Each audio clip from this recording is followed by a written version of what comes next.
let's see.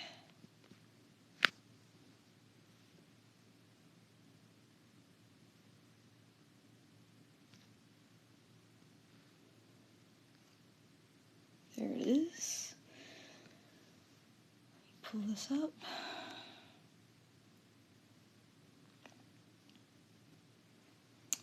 Hello, hello. I'm glad it worked.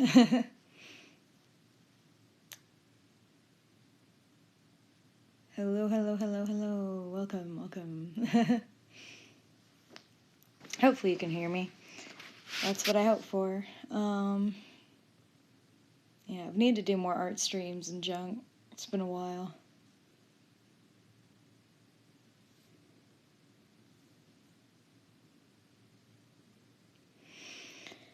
Whew, yeah, it's been a while since I've streamed, and I felt like this would be a cute idea to actually stream with, because I can't stream when I want to do work that I want to record, because I dare not try to record and stream at the same time on my iPad. That just sounds like a death sentence. But I also just want to stream more, because I want to stream more art with my iPad, since I can do that.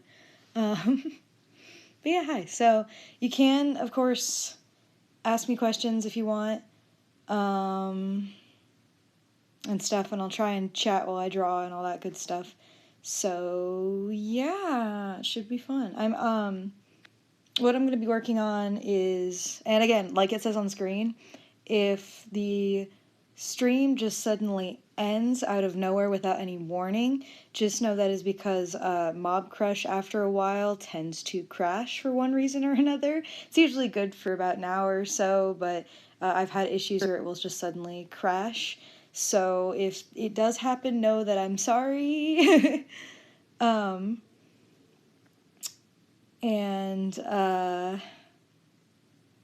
Yeah, so what I'm going to be working on is that I wanted to do a draw your friends OCs in your style challenge, which is funny that they say that's a challenge, because I'm like, isn't that just like gift art for your friends?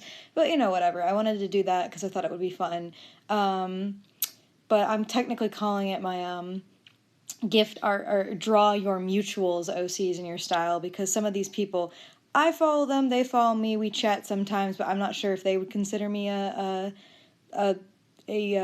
friend, because we might not talk that much. So this is technically draw your mutuals OCs in your style. Some of them are my friends, but some of them I don't know if they would consider me a friend or not. So and yet they also have characters that I wanted to draw, hence why I am still including them. So yeah, I'm just giving it another minute before I get started, just let other people get in here. How is Mermaid for you so far? I love the design. Thank you. I'm having so much fun with it, and I'm honestly really proud I got so far. I have some more that I need to work on, of course, for the running up to the end of May here, but it's going pretty well. And what I might do is after the fact, I might sit down and do a bit of a reflection, because it was pretty interesting, and I want to talk about the thoughts I had with it, and I think it'll be great for my portfolio, so it's fun times all around. But yeah, so it's going good. I'm proud of being able to do almost all of Mermaid. I'm pretty close to the end now, so yeah, it's going good.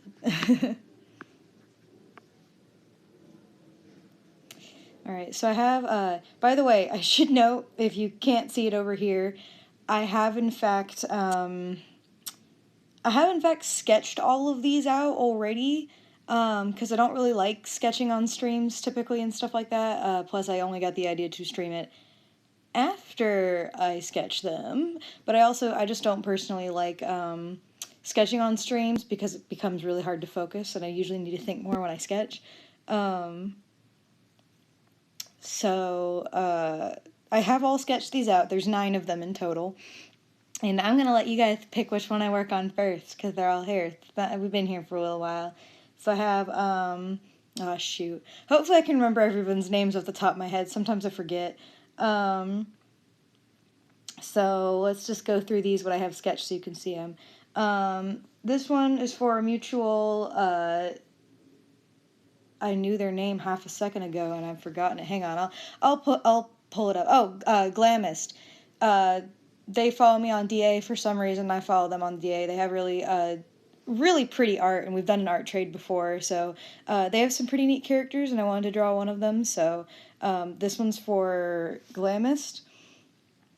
This one is for someone I've known for a while, back when I was a lot more into Steven Universe, known as Pencil Tree, and they're also I really like their style, and I didn't pick one of their gem characters just because I'm trying not to go back to gems that much, and I picked one of their cool circus characters because I found them to be really interesting. So yeah, so this one's for Pencil Tree. This one's for my buddy. They changed their name recently. Hang on, I want to check so I can shout out their correct username, because they changed their username recently.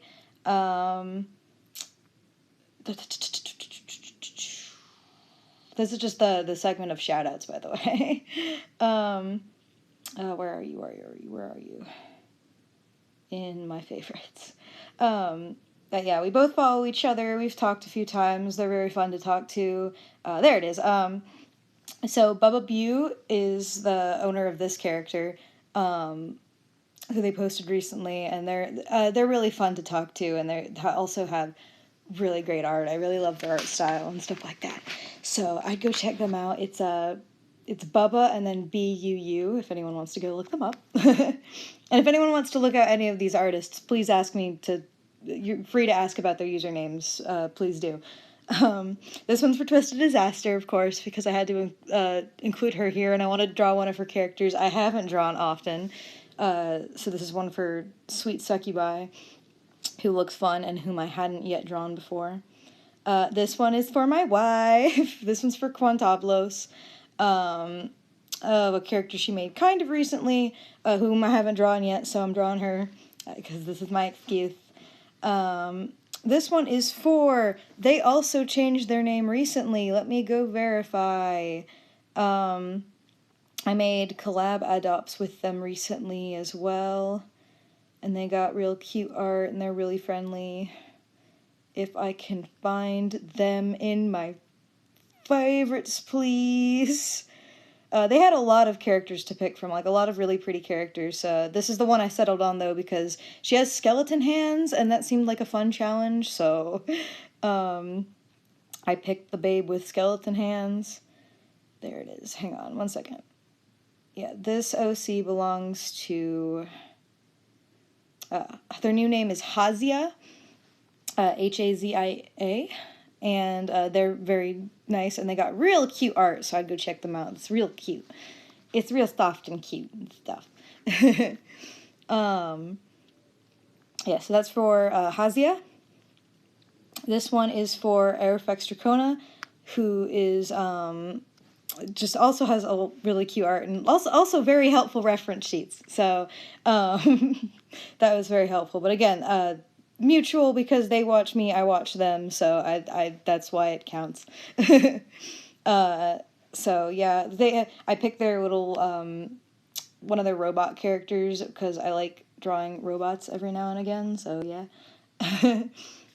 This one was fun because I like sometimes steering away from doing just strictly humanoids. I like doing more creaturey stuff as well a lot.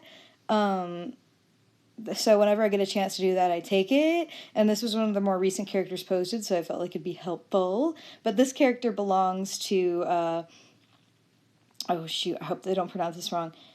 Mandersea, I believe is how you say their name. We've done a art trade before and stuff like that. They have very, very pretty art. So check out Mandersea if you would, because their art is very pretty. So yeah, this is one of their characters I saw, and I thought that'd be really fun to draw. And finally, last but not least, we got this character from Wallace NT. That's the name. Wait, right? hang on, let me make sure they didn't change their name. But they've been super sweet, and we both watch each other, and they've drawn me so much really pretty fan art in the past, and they've helped me out a lot with like my new universe character designs and stuff. They did just for fun. They went and redesigned them, and I like some of them a lot, so I ended up keeping some of those. But they've been really sweet, so I felt like they deserved some artwork for themselves. So yeah, Wallace and T, I shout them out a lot because I think their art is really pretty and underappreciated. So yeah, sorry, that's a lot of information, but I wanted to give everyone those shout outs and all that sort of stuff. So if any of these characters look cute or any of the art and the references look cute, please go check out those people, because they deserve it. They're really good artists. So yeah, if anyone, I'll let the stream decide which of these many lovely babes should I work on first, because I have them all sketched. I just need to pick one to start lining and have a good time, because lining takes a while and is sometimes relaxing and sometimes definitely not. Do Wallace and T. Can you draw the robot chick first? The last one. I managed to find. The last one, the robot chick, zombie girl, Wallace's. I like the red lady with the purple glasses, the clown, Armenia, the mask one, Twisted, the last one, Owl Boy. Okay, well, I'm seeing a lot for the last one, so we'll start with the last one. Oh, dear. We'll start with the last one then, and we'll get started. Yeah, I like this character a lot because it was one of the more recent ones they posted, and Wallace doesn't make a lot of reference sheets, so this one seemed like the most closest I could find to a more solid reference, and they seemed rather recent. And I usually like picking characters that it seems like people are more attached to, because like, you know, that it seems like they talk more about or they post more about. So so this was one of the ones they posted more recently and had a more solid reference to go by, so that's why I picked her. And also, she just seemed interesting. I just like the idea of a zombie carrying around a shovel and looking like she's about to club you in the head. So yeah, let's get started and have a good time. And you guys can talk and ask questions or whatever the heck you want, and I'll do my best to answer while drawing. Do you use any other mediums besides digital? I used to draw on paper with like a pencil a lot, like just do random doodles and things. I have not done it though I haven't done it consistently in a very long time. I've gotten so attached to doing like stuff on my iPad and stuff like that. And I mean, honestly, I just like digital more most of the time. I mean, not that I would like refuse to do stuff on paper and stuff. I just usually, like, I don't like painting. I honestly don't. I like, I mean, I'll use, like, colored pencils. I typically like colored pencils, sometimes, and things like that. That can usually be fun. Like, my guilty pleasure sometimes is coloring books, as stupid as it sounds. Sometimes it's just fun to sit down and actually just color some line art and stuff and have fun with that. But other than that, I don't typically, beyond like sketching on paper, I don't really do a lot of traditional art, because painting is just not something I'm obsessed with doing that much. I have done chalk art every now and then. I'm not very good at it, but I have done some chalk art for fun, which can be nice. It's just really messy. But yeah, so I'm don't have a lot of digital work, traditional work that I do very much, just because I tend to prefer digital a lot more. So yeah.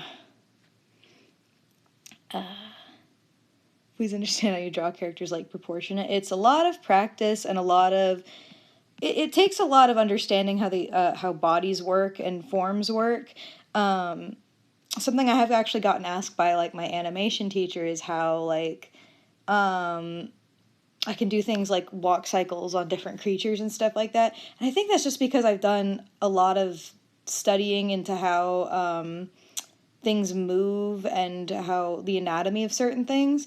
And that's usually the secret to really understanding how to draw something proportionately. That and practice and references. Never stop using references ever unless you've been drawing for like 800 years. And even then you should probably use a reference every now and then.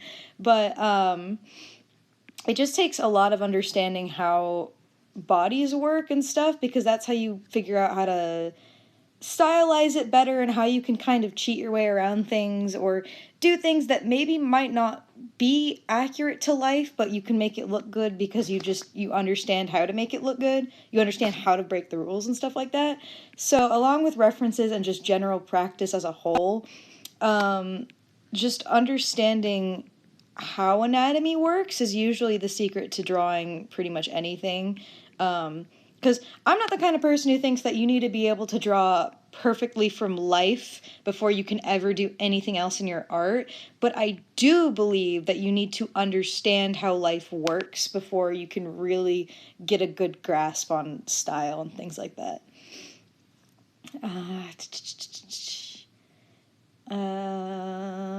I'm looking for questions. What brush do you use to sketch? I use Procreate as well, and I seem to be messing around with the brushes, and I can't seem to find one you use. Okay, in Procreate, I use the technical pencil. Now, I do use it with a lot of, with some tweaks to it and stuff, like all my settings. I'll just go through here real quick if you want to screenshot anything or something. There's not a whole lot of tweaks. Most of my tweaks just come from with pen pressure and things like that. But yeah, for the most part, this is just a basic technical pencil in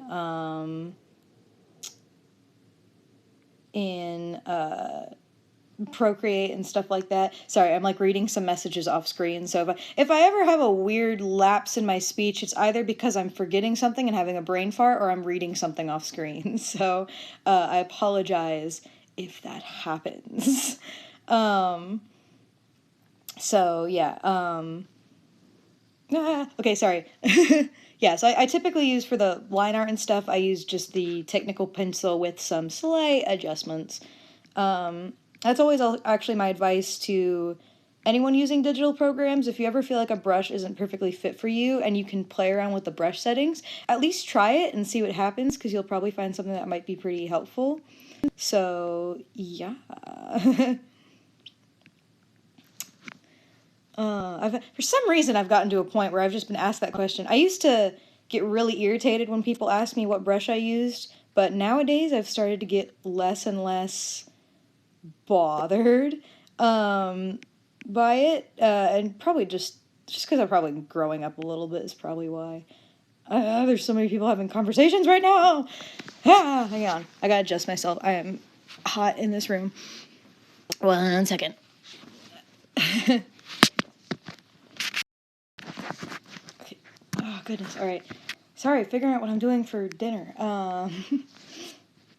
Anyway, sorry. How do you manage to segment the hair on every drawing? I once tried out of curiosity and I just forgot and gave up. That's something that I've worked on and refined for a pretty long time. It's kind of like, how I typically think about it usually is that it does have some grounds in reality. It's more thinking about how the hair flows on people's heads. A good way I could suggest practicing it would be basically to find actual pictures of like real people, whether it be yourself or something else, even people with like really detailed hairstyles or something like that, and just going through and finding where kind of you can notice where the hair kind of would segment quote unquote naturally, which sounds really weird. Again, I've been refining it. It used to be, I used to not have such a good grasp on it as a whole. It was something I liked a lot when I saw other people do it, and it just something I slowly came into doing myself. But a lot of it just has to go with, like, you know, a good way, like, usually when I start out, it's usually something along the lines of, there's, like, kind of two ways I go, depending on the character I'm drawing, or if I'm designing a character or whatever. There's a way to go where you can kind of draw the general basic shape of the hair, and then fill in the lines and all that sort of stuff inside it based on where the flow of the hair goes, or you can basically start it where it's like, you know, if you have a character and you don't really know what hairstyle you want to have, if you just find where the hairline is and where like the hair roots would be and go from there, you can usually build up on top of that. Like this hair, if I remember, it helps a lot if you think about it in parts. I'm sorry, this is such a disjointed tutorial. This is not a tutorial stream, but it usually helps, like, with this character, because she has a lot of hair, it usually works if you think about it in parts. So I'll take a second and I'll go over here for a second. So, for example, in this character, what I segmented it into was that you have, like, the bangs up here. Sorry, I'm using a weird color right now. I don't want to get rid of this color. You have the bangs up here and that little front part of the hair that sticks out, that translates over there. And you have these little, like, squiggly things right here, so I thought about those separately from that. And then you have this little swooshy little ponytail up in the back here, so I thought about that separately. And then you have the rest of the mass of the hair that typically goes in the back, so I was able to think of that as kind of a whole. I hope that made some kind of sense. I know that probably was not helpful at all, but typically the segmenting hair just goes, it's kind of a step further of stylizing real life, to where it's sort of a balance between drawing every strand of hair and just drawing the hair in more refined clumps, you know? And I typically like it because I feel like it makes the hair flow a little bit more naturally, and it can help, I feel like it can just be kind of helpful with making hairstyles look more believable, or whatever, because my art style it is stylized, of course, but it still has some grounds in reality, which I like to keep, so, you know, I hope that made some kind of sense. I'm sorry, that sounded like such a tangent. Oh, goodness. Okay, how do you, what's your favorite vine? I personally really like the, what do you have in your hand? A knife? No! It's like my favorite vine of all time. It's just so funny. And I love memes made out of it. It's a good time. What do you use to stream and record? On my computer, I use OBS all the time. OBS is actually a very good program for streaming. I don't know why, like, honestly, it surprises me when anyone else uses any other recording program, unless it's for gaming or something like that. But I use OBS on my computer. For right now, on my iPad, I use this app called Mob Crush, which isn't perfect, but there's not a lot of options for streaming on iPads and things like that, and Mob Crush will let you stream, you know, through the app directly to YouTube and stuff like that. So it isn't perfect, but it gets the job done, and it seems to have a pretty good you know, connection to real time a little bit. Not perfect, but, you know, it's good, decent quality and all that stuff, so that's why I use it, for my iPad. Although it is frustrating when it crashes on me and I have to get sad, because then I can't just, like, it'd be really nice if it would crash and then I could kind of just, pick right back up where I left off, and continue the stream, but it won't let me do that. But, you know, you take what you can get sometimes. What tips do you have for someone who wants to do a Dear Evan Hansen animatic, or any animatic? Well, I don't know what advice I could give that would specify directly to Dear Evan Hansen, but for animatics, I would just say try and keep, if it's an animatic you plan on finishing and not like a PMV, which is just kind of like, it has the same idea of an animatic where it's more moving pictures than anything, but instead that's the finished product, is just moving pictures. But if you're doing like an actual animatic that you plan to finish, my advice would make sure to keep yourself loose so you can keep the energy in it for when you go back to finish. But if you mean an animatic that's more of a finished product, then I guess my advice would just, I don't know if I would have a lot of advice. I haven't really made a lot of animatics before. I've made them for complete animation purposes, but I've never made, like, music video animatic kind of things. So I don't know. I don't think I'd be the best person to ask for that. Is that Phoebe? Yes, I believe that's her name. Oh goodness, I'm pretty sure that's her name, but I'm sorry I forgot. But yeah, I'm pretty sure her name was Phoebe. That's what I remember. Hang on, I want to do this. I want to do this like. I like having some depth. Okay. This is a cool OC. Yeah, I like her. Freaking do this one. Yeah. I wanted to give you art. Cause you got good art. There they are. I totally, I'm sorry I derped out for a second. Hi Gingerbread, that's Wallace NT. I'm doing, since I don't know if you were here for the beginning of it, I'm doing, gift art for friends and mutuals, and I wanted to include you in there because you've been so nice and we do both watch each other, so it counts. So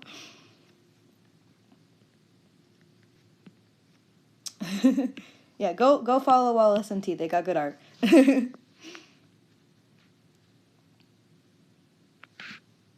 No, spam all you want, Wallace. It's fine. Sorry, I'm so behind on the chat. I'm sorry.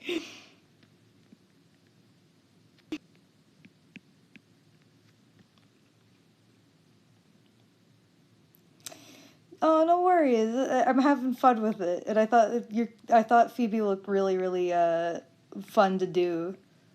I love some like subtle gore stuff when it comes to doing OC sometimes.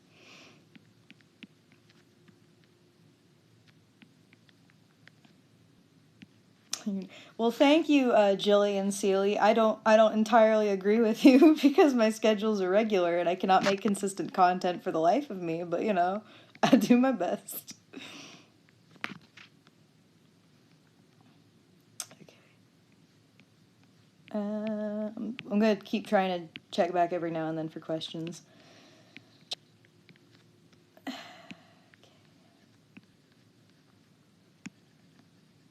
I am happy with where my line art's been going because I've been trying. Sometimes I'll just get like, for a while I really hated doing line art a lot for a little while, kind of recently, but and I found some more things to do with it that was a little bit more fun and made it more engaging to work with, and I think that helped a lot by doing all the little scratchy depth thingies that I do. I don't know what they are. I just do them.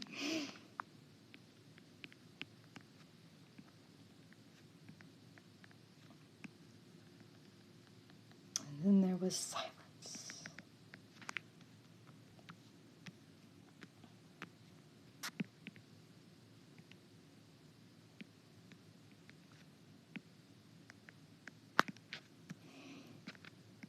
Sometimes I have an issue with fingers because sometimes sometimes they look really flat and I don't know how to fix it sometimes. So I've been trying to work on that more. Sometimes they look better than others, but just sometimes they look really flat. I don't like it, but I do what I can.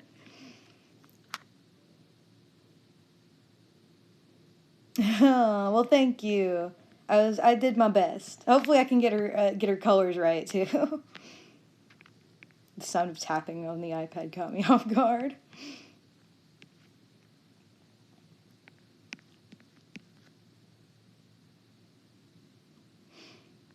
What's going to be that next ramble video? The next one I actually am working on that I need to probably work on more. I would be working on it more diligently, but it's a really busy couple of weeks right now. I have so many things going on. I'm graduating high school finally, at the ripe old age of 19 in a few months, but I'm graduating high school, so we're dealing with all that. It's the last week of school, so there's a bunch of stuff going on, of course. Last week I was really, really busy and I felt really unproductive. And on top of that, I have some film festivals to deal with. I recently went to a very local one, but it's in school district, so I haven't said anything about it because it could allude to my location, and I didn't want to do that. But I did that for an animation I made, and it won, so that made me feel good, even though it's a local competition. I was literally against, like, 3 other people whom I share a class with. But I am going this Thursday to a film festival in hang on one second, in Dallas, I believe. I'm pretty sure that's where it was. But I'm going to a film festival called Pegasus, so wish me luck there. And then after that, on June 1st, I'm going to San Francisco because I'm in the Taffy, the teen animation film festival that Disney does. Oh my goodness. Okay, all right, sorry. Okay. So I got that stuff going on. So it's been a little bit wild. But yeah, anyway, sorry. Back to the question.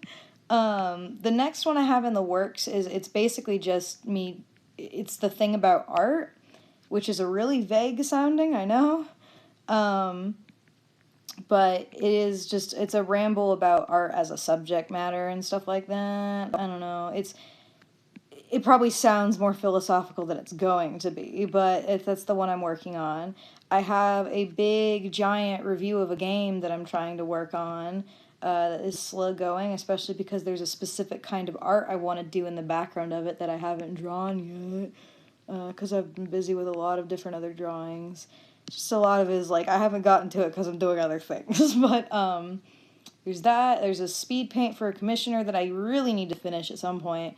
I have it all recorded and set up. I just need to go get music and whatever nonsense. And there's other stuff too, I think, if I can, like, remember. I don't know, but yeah, so I have some stuff I'm working on. It's just kind of slow going. Is your Discord through your Patreon? No, I have a public Discord server too. I can't get links for it right now.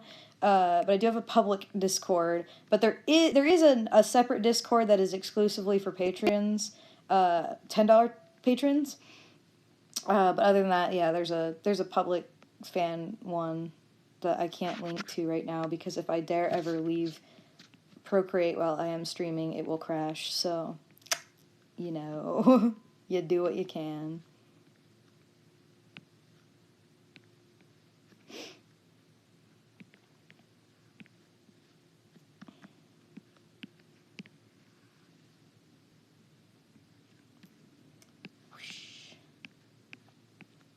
I will say line art is pretty chill because you can kind of do, it's a lot easier. Again, like, I would not be able to talk as much if I was sketching this because sketching usually takes so much more actual thought to make it look good. But whenever it's like line art, it's like kind of just drawn along the dotted line. So thank goodness for that.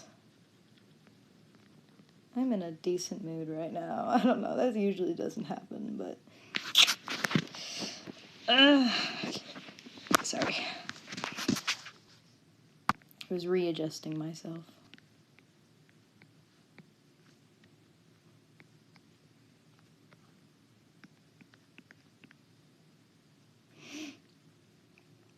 So yeah, if anyone has stuff to chat about, that's fine.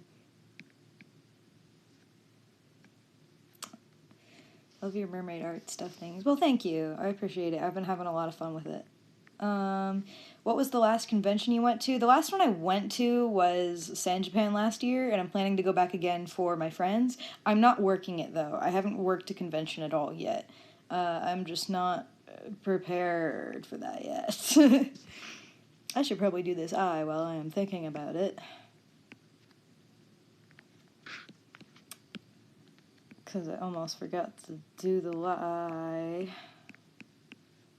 with some eyelashes.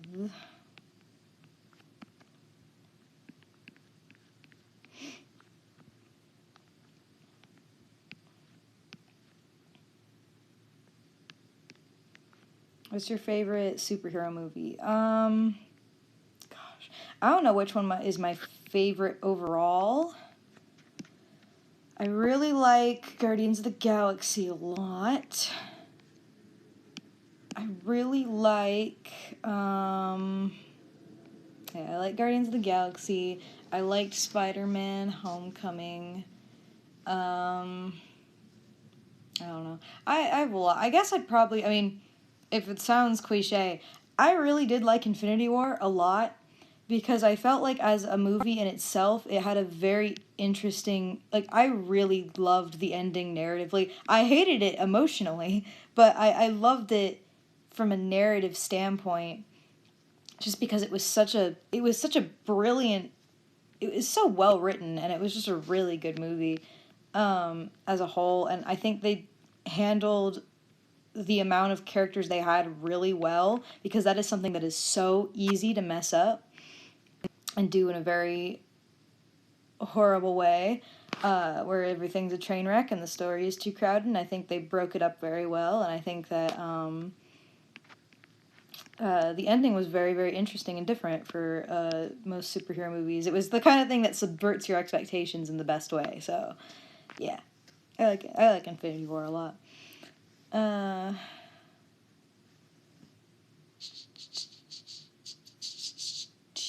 Have you watched any of the new She-Ra show? No, not really. I've just not been watching a lot. I mean, I've been watching shows, but not really, like, heavy narrative shows lately. It's just especially hard because usually I want to multitask, and shows like that, I feel like I cannot enjoy if I do that. So, and yet that would mean I have to find time where I want to actually sit down and watch them. And plus, just I don't think from what I've heard, it doesn't sound like a bad show. It just doesn't really sound like what I'm interested in very much. Because it has some very pretty art and characters to it, I think. But I don't know if it's really what I'm looking for that much.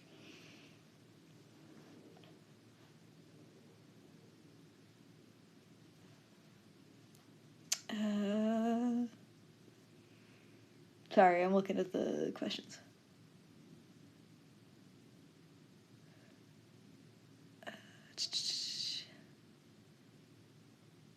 Well, thanks, Doodle Poodle. Have you gone to Endgame yet? Yes, I have, but I'm not going to talk about it here. I know the rest of the internet has already begun to spoil it, but I don't want to talk about it too in depth right here in case someone has somehow remained innocent and still wants to go see it, so...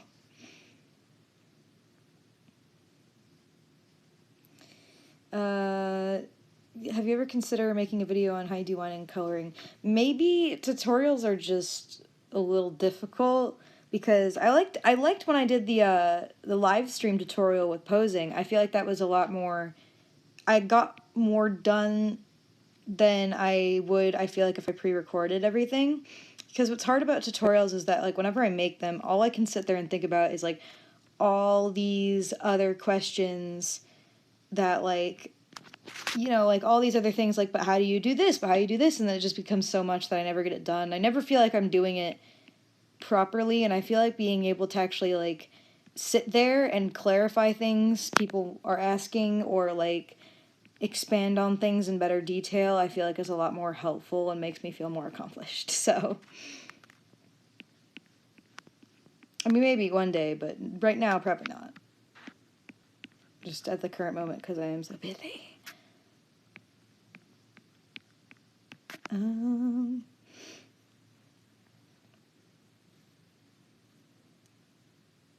Hey, how do you figure out your poses? I get really confused, and then my characters end up stiff. Well, typically it's like, how do I, like, talk about this exactly? Usually how I figure out poses for characters is, first of all, it starts with, like, you know, what I'm doing. Because for a reference sheet, what I usually say is that you actually, typically for reference sheets, it's fine if you have a stiff pose, so long as that stiff pose still looks nice and helps portray the design of your character. You know, like things like character turnarounds and stuff like that, they don't have fluid poses. They are pretty stiff because that's usually how to help with a reference. Um, and, so, sorry, I'm reading something. Anyway, so if I'm doing it for a reference sheet, usually how I feel is that I want the pose to portray the character's design. I still like to have a little bit of energy in it so that the character's personality kind of shows through a little bit, just with some subtle things in it and all that sort of stuff.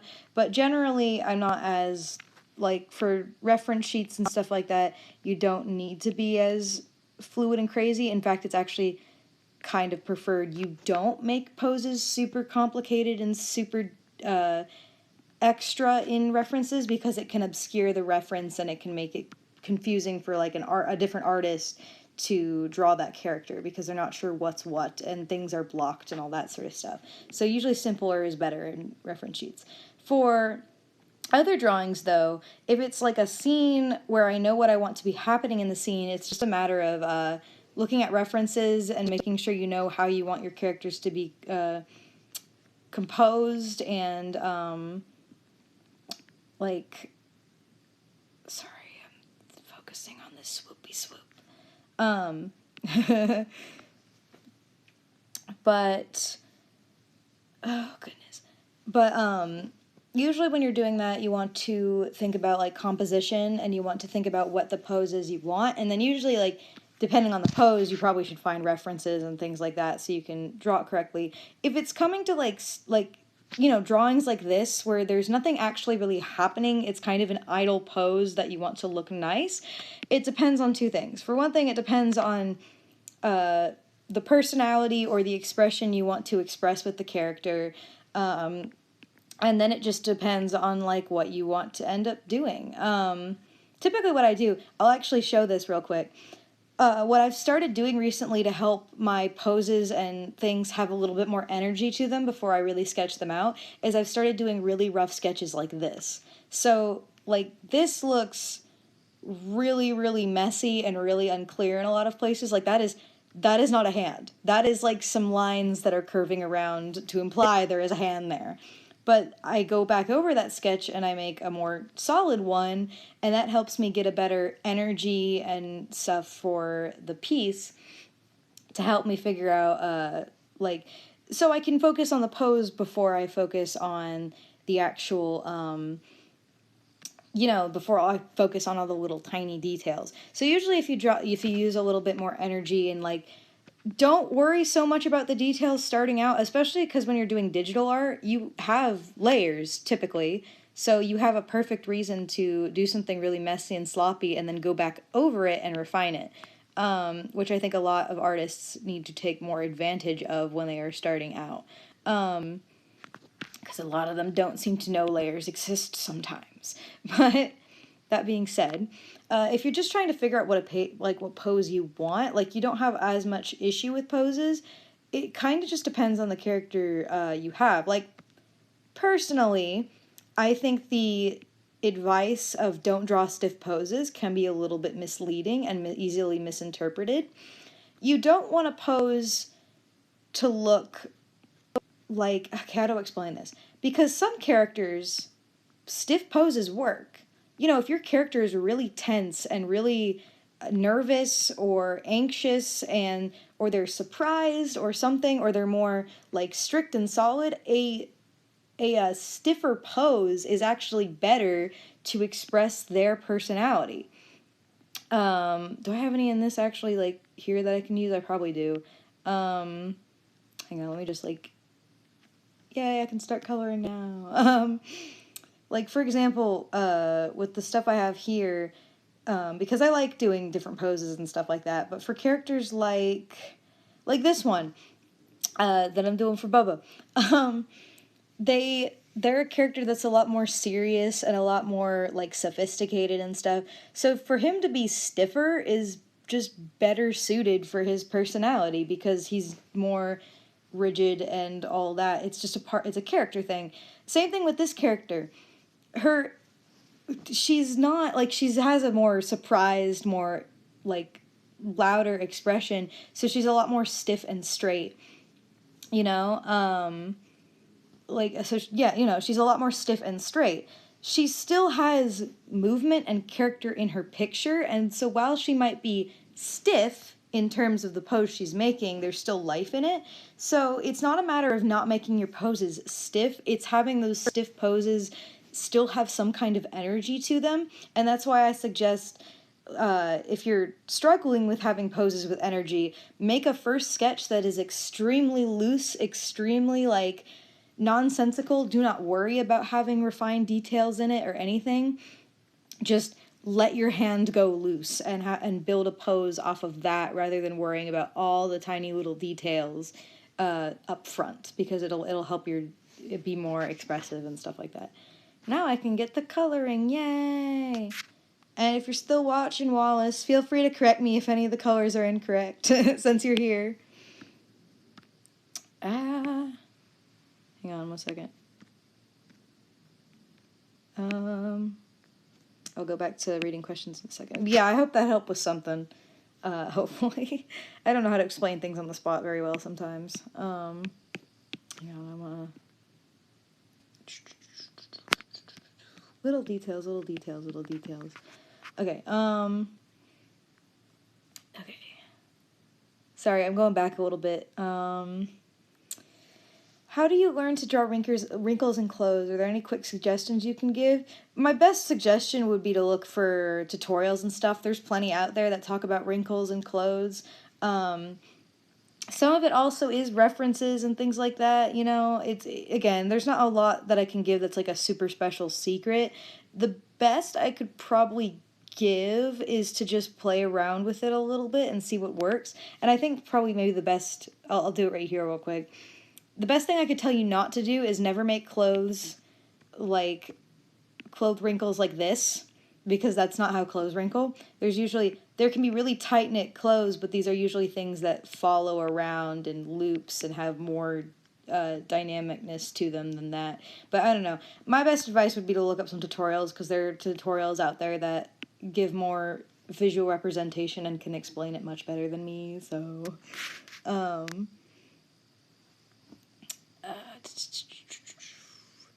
I really like how you design characters. Do you have a process for designing them? Do they come off the top of your head? I've been trying to design my own 7 Deadly Sins. Designing characters is a fun, detailed kind of, you know, there's a lot of ways to design characters, and it depends on what kind of character I'm trying to look for. For example, okay, there's 2 ways I usually go about it. Typically, there's different exceptions to this, but the first way is that I have a character that I already know exists, and I have, like, written into a story or something like that, that I need to design, so it starts off of that, and I build it up from there. So it's usually, those characters are based a lot more off of what I have already written about them, and typically come from more of like, okay, I know how they're, in my mind, how they're supposed to look, and now I just got to make it a reality. And that typically is a lot of just playing around with different things and stuff like that. And usually those are the ones that are a little bit easier, just because, like, you already kind of have an idea in your head for a while about what they're going to look like.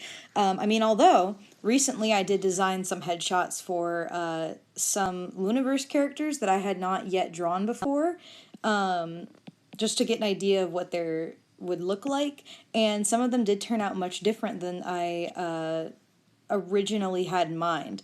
So, you know, it's just a lot of playing around and seeing what works and what doesn't work, and usually it's a lot easier when you know what character you're trying to make.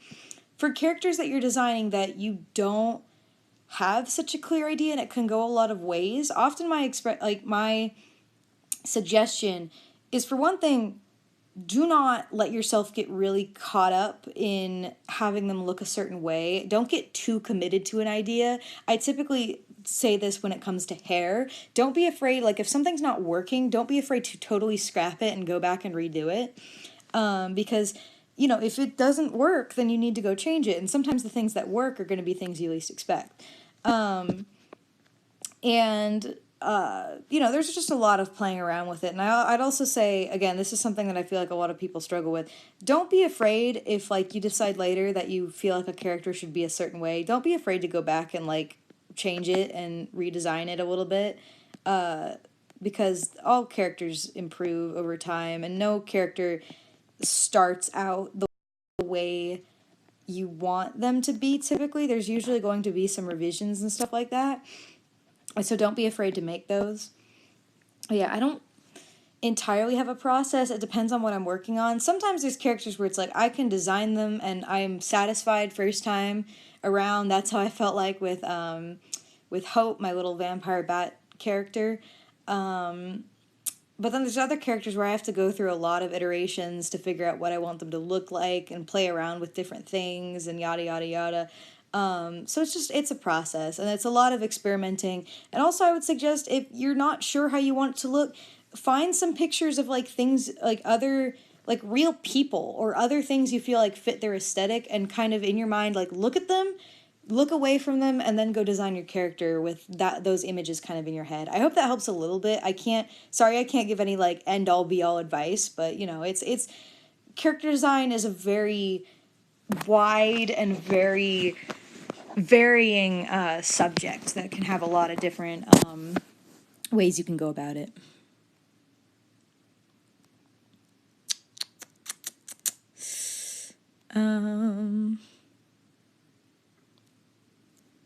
Are you going to do more OC reviews in the future? I love those. I want to. The only thing that's hard with OC reviews is because sometimes it's like, oh, goodness.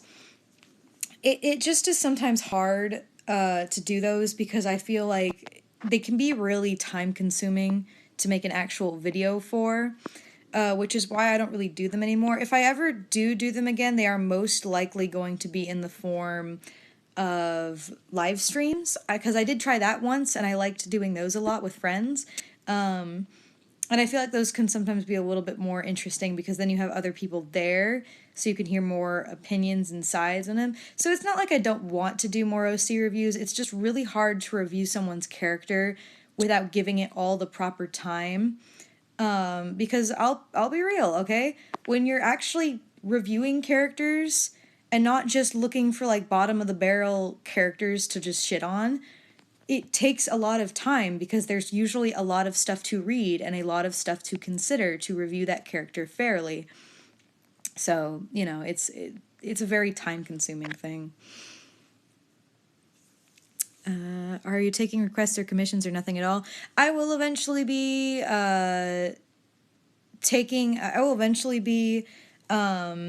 working on more or opening up commissions again, but right now I'm having some slight PayPal issues.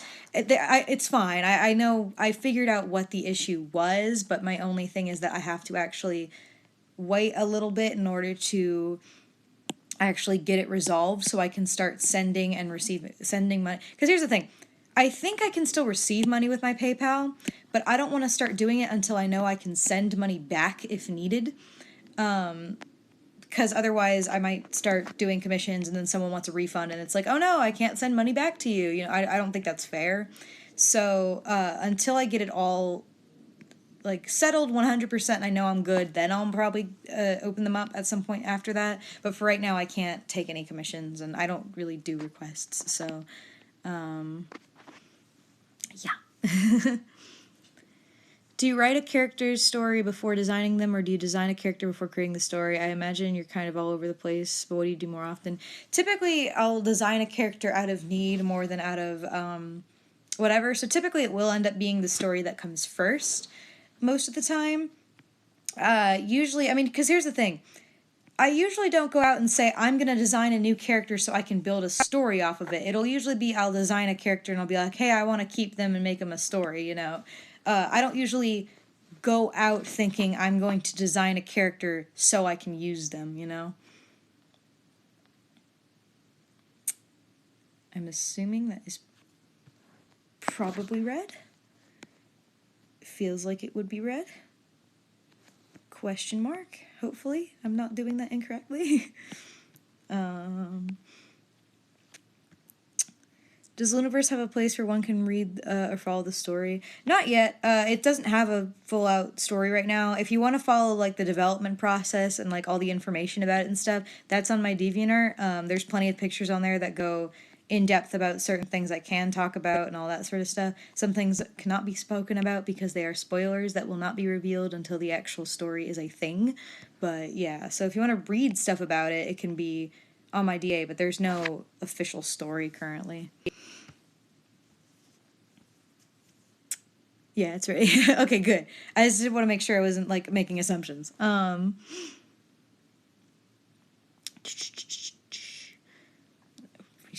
Yeah, they did. Procreate did add a GIF feature. I don't think that's very. I highly doubt it's going to be good for actually like full-fledged animations. I would assume it's good for GIFs, but definitely not for full-length animations. Probably. Okay. All right. Wallace, what does it say on her shirt? I just want to make sure I don't like just write down a bunch of symbols. So if it says something on her shirt, I'd love to know. So I can write it down. What's your DeviantArt? It's the Zodiac Lord. Pretty much everything online for me is the Zodiac Lord if I have it, so.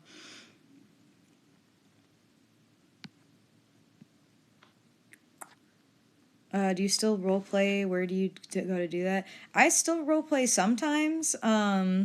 Just normally really with my friends and some things, you know. I don't really do it on a public place. I just usually sometimes do it on Discord and stuff like that. I'm not the kind of person who goes to like roleplay forums and stuff like that to go find roleplays.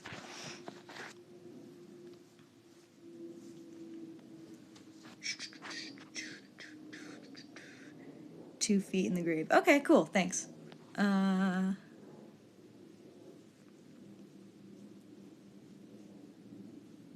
I'm just thinking of how I'm gonna structure this. Yeah, I see it. Okay. All right. Okay, hopefully I can do this properly. Forgive me. Designed to conform to the shape of a. Oh! Okay, so it's a little hard. Yeah, okay, that makes sense. Hang on, I'll fix that. I made it a circle. Yeah, I can do that. I got this. Let me get my white again.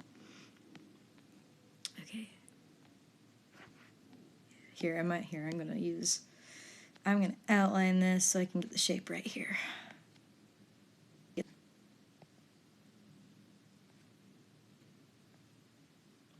Yeah, I mean, I like the little details whenever like graphics and stuff on shirts actually like conform to the shirt and don't look kind of plastered on. I mean, I know why people usually do that is because it's, you know, it's easier, but I do appreciate it when there's people who make it conform to the body rather than just be stickered on.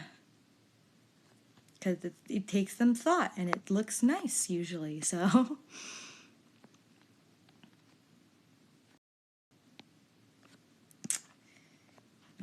There it is. Yeah.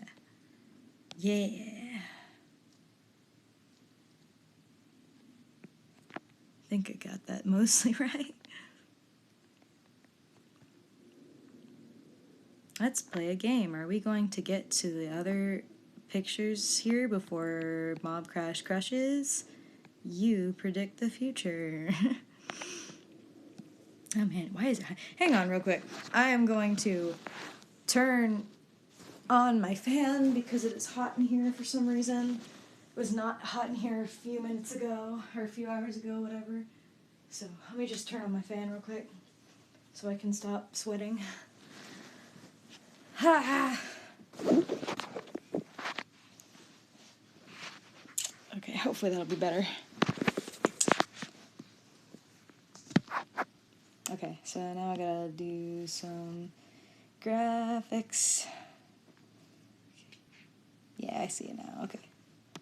Hopefully I can make this look decent.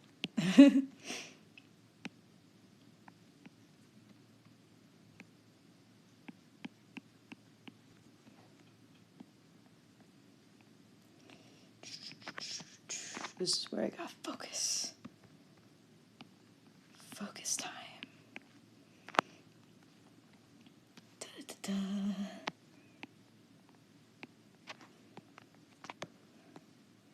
Let me think about this.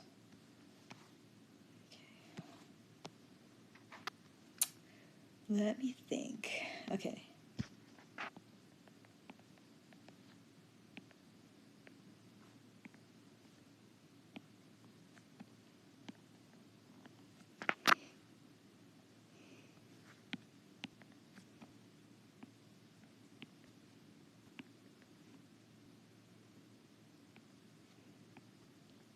Yeah, that's how iPads do.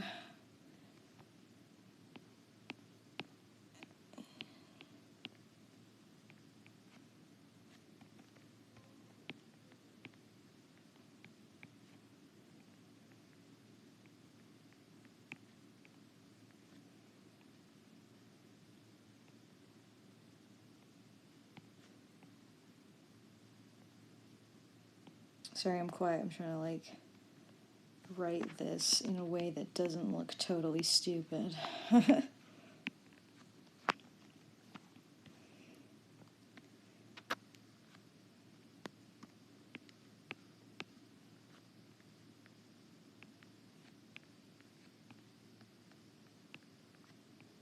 I somehow got this on my first try. That is actually miraculous. Usually I have to, like, when I do texty stuff, I usually have to rewrite it twice before I like it.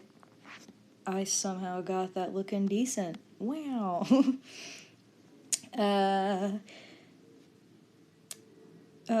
you plan on seeing the Steven Universe movie when it comes out? Maybe, maybe not. I don't know. I don't know if I'll see it in theaters. If it comes out in theaters, I don't know if it will or not. But I don't know. We'll see. I'll probably end up seeing it at some point, but probably not right away. Excuse me.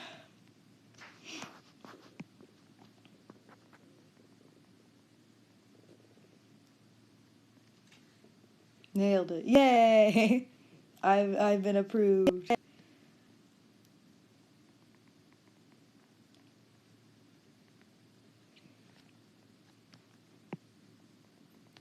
Yeah. So you're using a tablet, right? Are you using fingers to draw or pen? I use the iPad. I have the iPad pencil. I'm one of those people.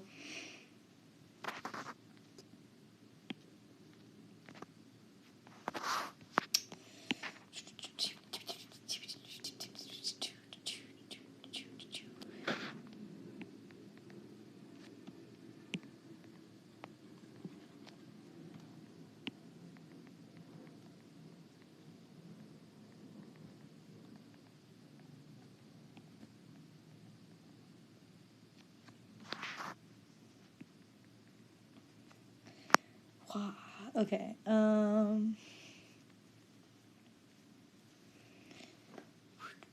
hang on. I want to do some of those little details I've been doing lately because I like just having the little details in there. Because, like, sometimes just having nails on your character makes them look interesting. Because I'm weird. I don't know. This is what I do in my free time.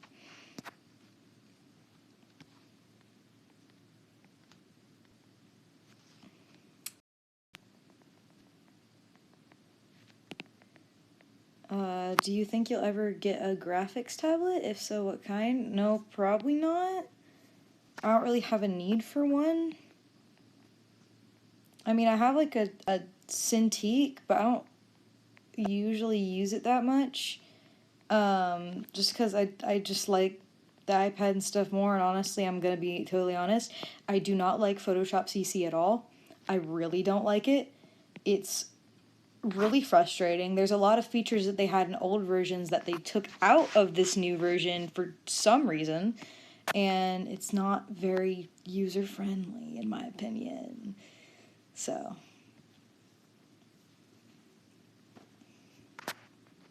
yeah, I don't have any real plans to get one right now. I'm going to use this since it's my darkest color.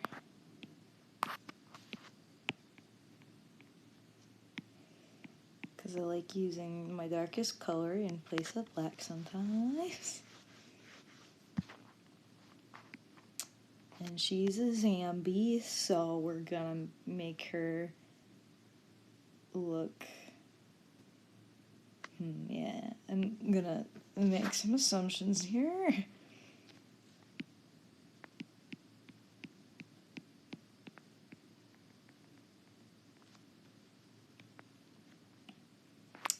if you're okay with the like green color, let me know, Wallace. If not, I can change it. I gladly will change it if needed.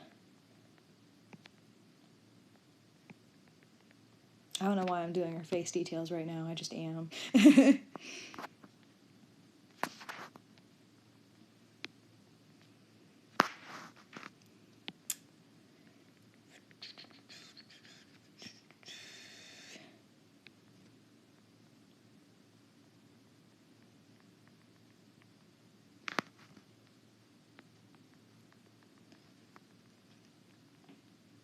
Coloring, coloring, coloring. Just doing some coloring. I probably will shade these. Probably not on this stream, but I probably will shade them either on another stream or off stream for fun of it. Because I feel like shading is also fun. And I also feel like some people assume I just don't shade things usually, but I do shade things quite frequently.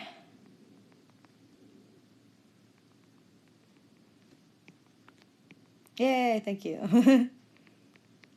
I felt zombies needed to be less fleshy colored, so...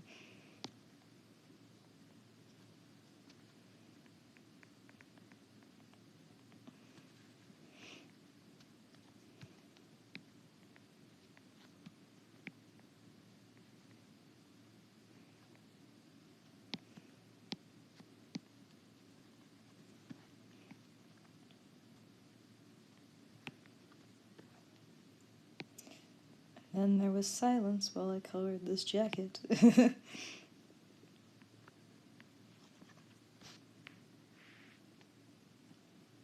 wait, no, I missed a spot. Missed a big spot. Whose character is this? Wallace NT on DA and Gingerbread in the chat right now. It's their character, Phoebe.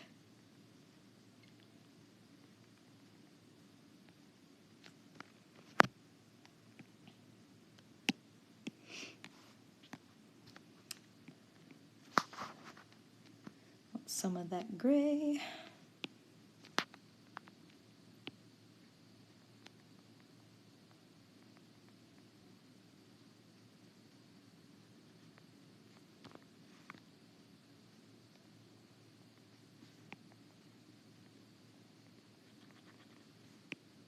We're powering through.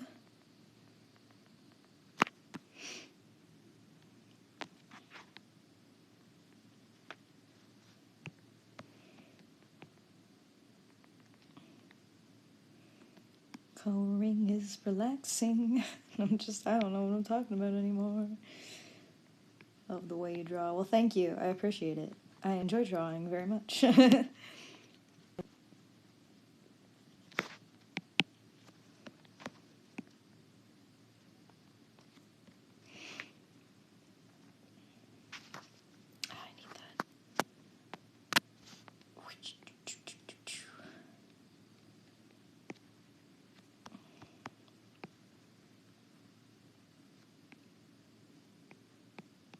Trying to use my pencil-y brush as a stylistic choice to do things like this a little bit more,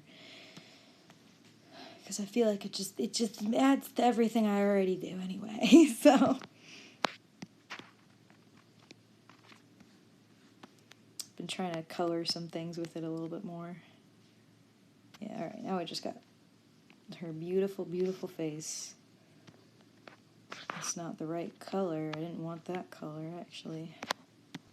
Wanted this color. Procreate, you fool.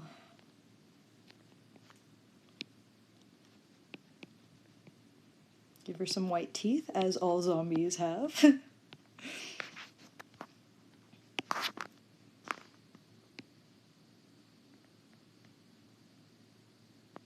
I just am too lazy to switch back from my pencil brush, so that is what we are using for this. Because why not? And there we go. And I'm probably going to go back and color it, like I said, because I feel like these deserve a little bit of color. Well, actually, you know what? I'm going to just do it right now, because I shading doesn't normally take me that long, and I feel like it would not be complete without some shading right now. And, you know, if I'm going to do a stream where I line and color, might as well shade. So we're going to pick, because she has a lot of green, we're going to do something a little bit more purpley. Do I want a little bit more blue? Blue or purple? Eeny, meeny, miny, mo. We're gonna do...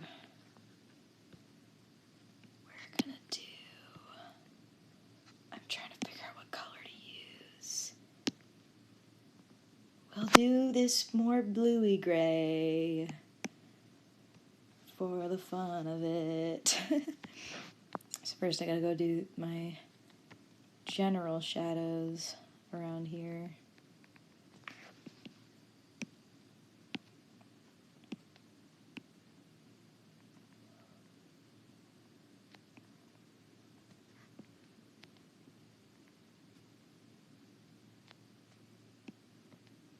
You'll see they're for new zombies.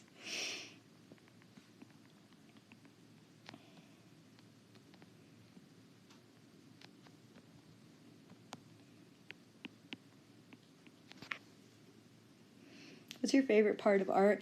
I really do like sketching a lot.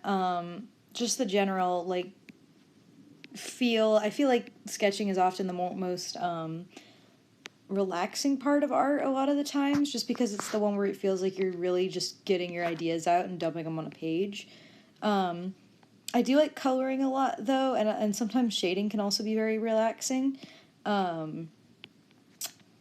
But generally I do like sketching a lot, usually, because it's just it's very therapeutic sometimes, and it's very relaxing. And there's just some days where I'm like, although I will say, sometimes I have phases where I'm like, all I want to do is color, and then sometimes I have phases where all I want to do is sketch, and, like, those are the days I have my problems.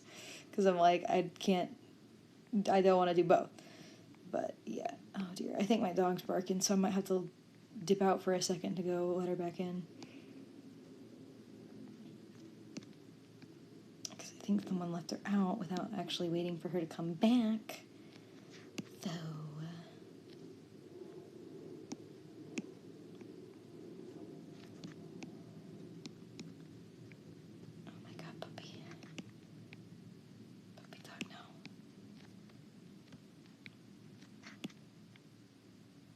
I do have a doggo. Her name is Chloe. She's a good doggo.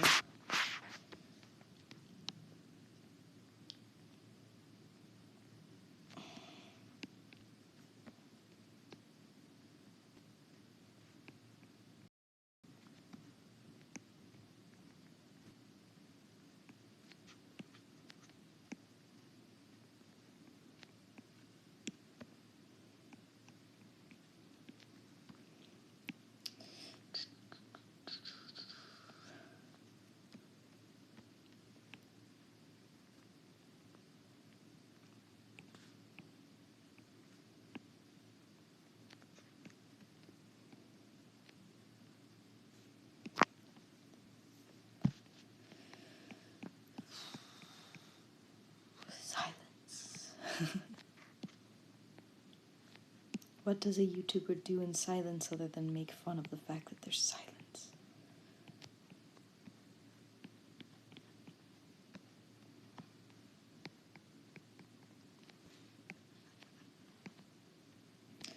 What's your dog's name? Her name's Chloe. She's a good dog.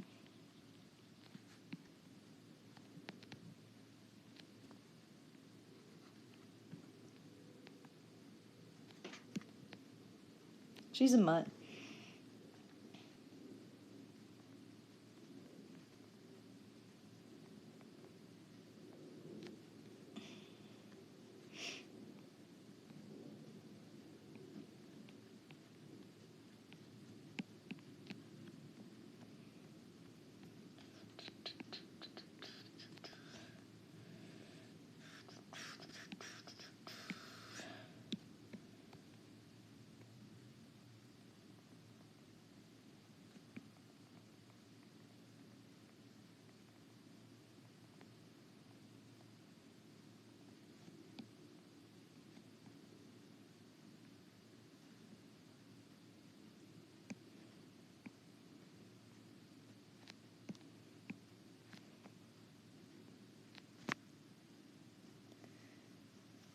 Well, that's what they are. The technical term for a mixed breed dog is a mutt, so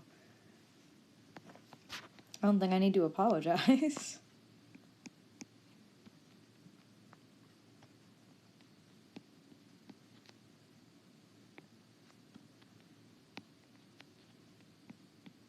I've always heard mixed breed dogs called mutts.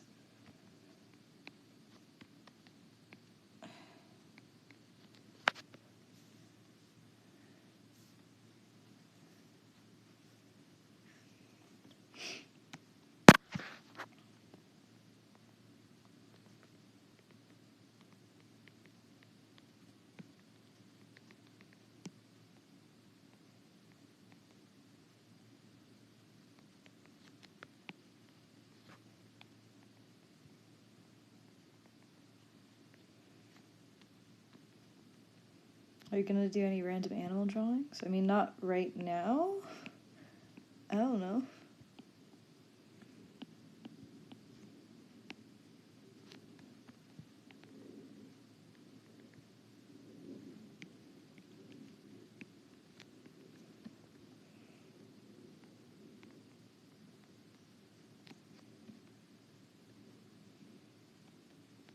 In the future, I don't know.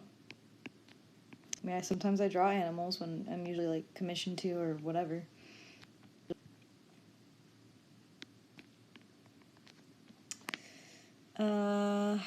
Any tips of getting rid of same face syndrome? My biggest tip would just, oh, hello doggy. Here's my dog. My biggest tip would really just be to look at like other people's faces in real life and like look at those honestly, because I feel like that's something a lot of people don't say, because it is really easy to tell someone how to do the cartoony way of doing different faces where it's like draw shapes and things, which is helpful. It is very helpful, and I would recommend a lot of characters are based a lot on shapes. But when it comes to drawing, especially if you have a more a style that is stylized but not entirely cartoony or something like that, or just something of that nature, typically, shapes only go so far without it breaking what it looks to be real and what is anatomically correct or anything like that, But if you want to get varying faces that still kind of look somewhat based on reality, I'd look at actual people's faces, because there are actual face shapes with names out there. There's like a diamond face, there's a round face, there's square faces, things like that, and they all have variants on cheekbones and collarbones, and not collarbones, cheekbones and jawbones and nose shapes and things like that. There's a lot of things you can kind of mix and match, some people have, like noses are a big thing that you can vary, that a lot of people don't, because they get so caught up in drawing only one shape of nose. But like, there's a lot of different nose shapes out there and stuff like that normal people have. So if you want to break out of it, the first step is going to be having to get out of your art style a little bit, and not worry so much about keeping it consistent when you're practicing. Because I will say this, I usually think a lot of people's issues with same face syndrome typically come, oh, I didn't color that, wait, hang on, I gotta fix this colored ear. This is an ear back here, okay, but I knew that was gonna be a problem for me. When I drew it on there, I'm like, I'm gonna forget that's there, and I did. Anyway, but, what I think a lot of people have a problem with when it comes to having same face syndrome is that they get too caught up in the fact that, like, this is how I draw faces, and so they start to think that how they draw faces is, they associate how they draw faces too much with their art style, and so it becomes extremely hard for them to break, because they think that they can't, whether they know it or not, they think that they can't do something different than that, because they get way too caught up in, like, this is how I draw faces. So the first step usually is just to break out of that habit and know that you can still have a consistent art style while drawing different face shapes and things like that. But what it's going to take is at first doing something that you haven't drawn before, So my advice would be, like, first of all, be willing to practice and be ready to do something you haven't drawn before necessarily. And then just go and look at some real people and things like that, and look at how the differences in their face. A lot of the times with real life people, it's going to be more subtle than in a drawing, but in seeing the subtle differences in real life can help you to really emphasize those things. Like there's a lot of different, again, like noses are really varied, eye shapes are extremely varied. I mean, I've always said, like, one time somebody asked me, how do I draw an Asian person? And I'm just quoting what happened, and like, you know, there's certain face shapes that different races have typically. Obviously they vary within those sort of things, but like if you look it up, there are charts out there that are really good references if you're trying to draw someone who's like, you know, like I want them to look like they are from whatever place.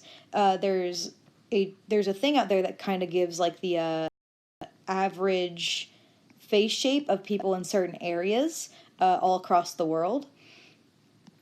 So I would definitely look at like things like those and just study how different people's faces work, and then go and practice drawing those faces and try to just vary things. Even if things aren't exactly grounded in reality, just try doing something crazy. I mean, like, shoot. There's a series or whatever. I do not follow it, but I know some people who follow it a lot. So, there's a series called The Night, and the one vampire character in it, some people are probably going to recognize it, but the one vampire character, his face is literally like 90% nose, and it's a stylistic choice. Most people's faces do not look like that, but it's a point, you know, it's still the same style that the other character is drawn in, that like Missy is drawn in, but it's a stylistic choice to make his face look unique. So just don't be afraid to play around with things, and don't get too caught up in like, this is my art style, I can't draw different than that, because you can draw different faces in your art style, just like you can draw different hairstyles in your style, or just like you can draw different clothes in your style. It's just a different iteration of a human face or an animal face or whatever you want it to be. I hope that made sense. But yeah, that's like, I think that's advice that I don't usually hear a lot, and I feel like sometimes people get too caught up in teaching you the very basic idea of how to break away from same face syndrome, that I think people lose the fact that doesn't really, that only helps so far before, like, you know, people are stuck, or especially for people who are cartoonists, or they do draw very stylized work, but their style isn't overtly cartoony. So I hope that helps somebody. And I'm sorry if I lost any questions. You're free to ask them again if I missed them or something like that. I'm too lazy to scroll right now, and I'm very focused on this shading. Very focused. Like, so focused.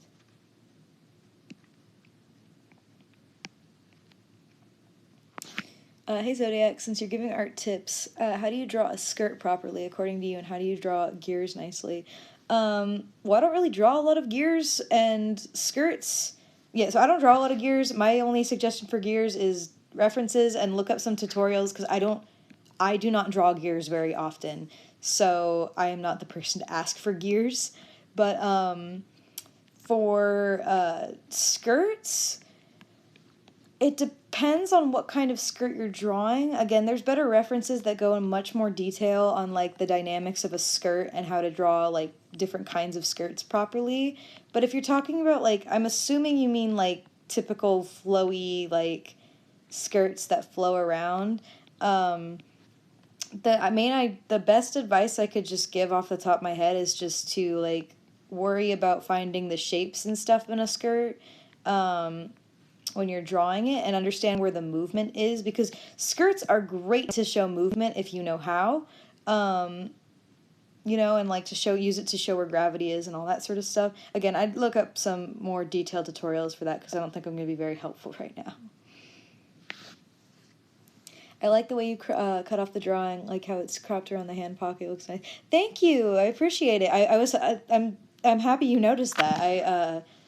I was hoping it wasn't going to look too weird, or I'm glad it came across that way, because I was worried it was going to look weird and someone was going to be saying like, what is going on down there? So I appreciate it. Thank you. Who are you drawing? I'm drawing a character named Phoebe by Wallace NT, or in the chat, I gotta scroll up to make sure I'm saying it right. Why do I gotta do that? From Wallace NT / Gingerbread, with a 1. Their character Phoebe, because I'm doing art for friends and mutuals. Just for fun. Because I felt like it would be fun practice and I could actually give some gift art because I don't feel like I do it enough. Alright, I think that's good for top shadows. Now I'm going to do even darker shadows. 2 layers of shadows. Wow. I'm tired.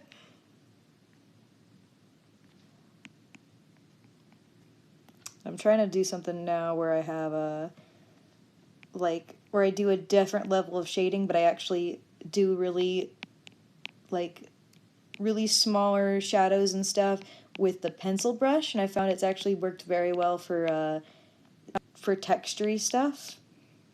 So I've been playing around with that some, so you get to see some of that here while I play around with it to make my shadows darker. Woohoo!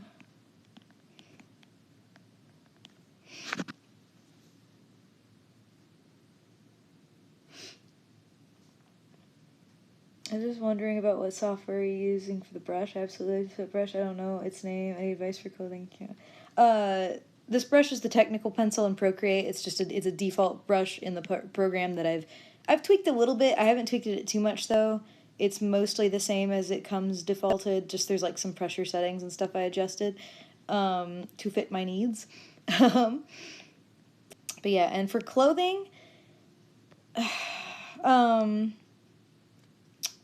trying to think of any like good general advice I have. Clothing is a tricky one because it varies. It depends a lot on what kind of clothing you're wanting to draw.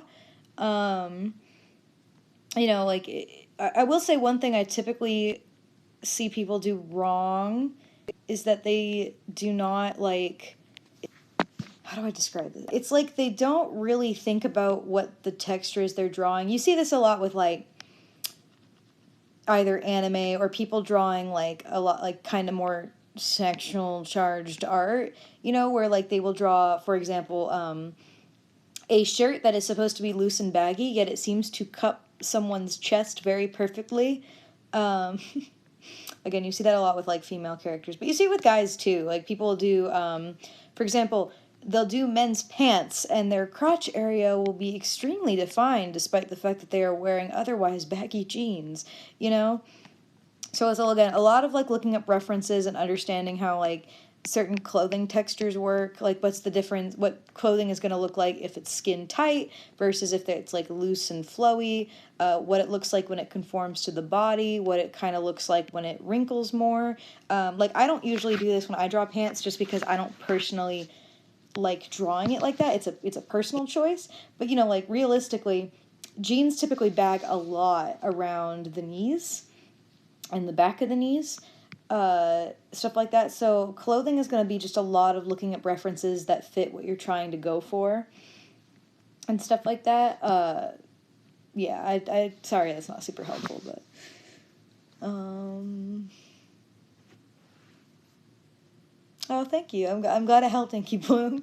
I don't know, sometimes I just, like, people ask me for advice, so I'll just spew out whatever I has kind of helped me, and I hope it makes sense to other people.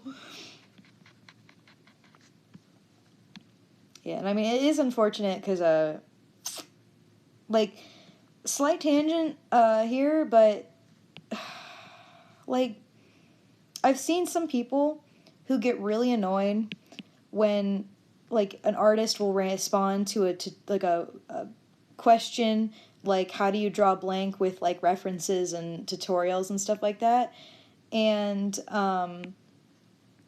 I've seen some people get really mad whenever that happens, and, like, listen, I understand the frustration of, like, that's all you ever hear, but that doesn't really help, but that's the issue with art. There is not going to be one solution that is going to be the end-all be-all. Like, there is not one secret to drawing something correctly. unless you're talking about like drawing things in a specific way that like another artist does, but there is not going to, but even then, even if someone can tell you how to do something a certain way, it doesn't magically make you better at it, and it doesn't mean that it's a right fit for you. And like sometimes that's the only answer. Like there's a lot of things that I got better not because I did some like crazy magical thing, but just because I did it over and over again till I liked it, and I looked at a lot of different references of different things. I watched other people's processes on how they drew certain things. Like roses was a big one. I had to watch other people draw it to start to figure out how to get a grasp on it. So I know it is frustrating for some people to hear the same answer over and over again, but sometimes that's it. And that you have to realize that if enough people are saying it, then that's the best answer you're going to get, and you're just going to have to try and do it. And it's not going to give you instant results because that's not how art works. And it really frustrates me when people think that's how art is supposed to work, that you can just get better overnight. I mean, what's funny is you can get better overnight, but you got to draw a lot to make that happen. So, you know, I know it's frustrating to hear the same thing over and over again, but sometimes that's all someone can give you. Oh, yeah. I have posts scheduled, so I've had like my mermaid stuff every day for at like 4 o'clock my time.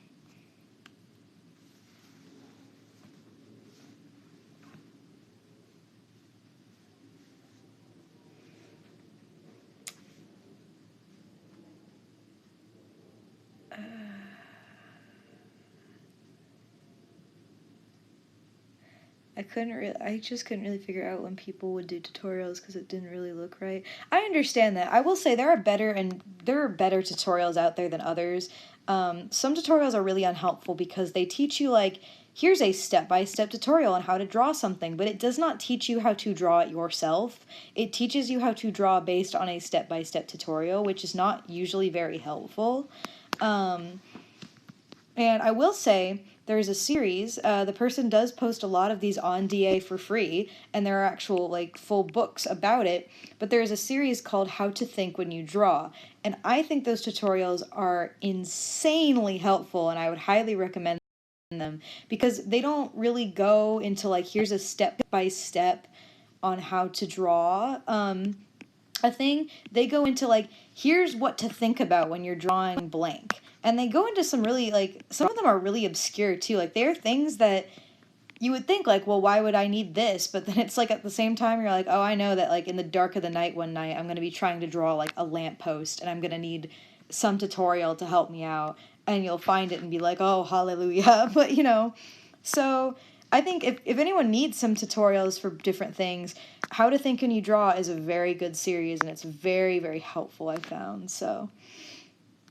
I would definitely go look at that little series of tutorials online. There's a lot posted for free on DA and things like that, and they do have books. So if you need some help with some things in a tutorial that's a little bit better structured to help teach you things, that's a very, very good one.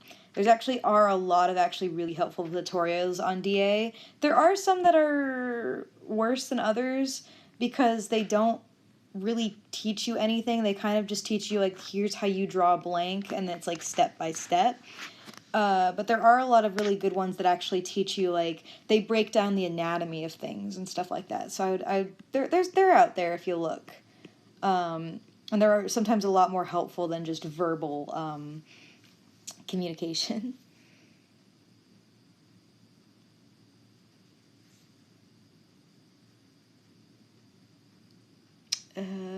Okay. I've done my shadows, now I gotta do light! And I can use my favorite, oh, actually, wait, hang on, I forgot, I was gonna change the color of this line art real quick, because, it's a little too red.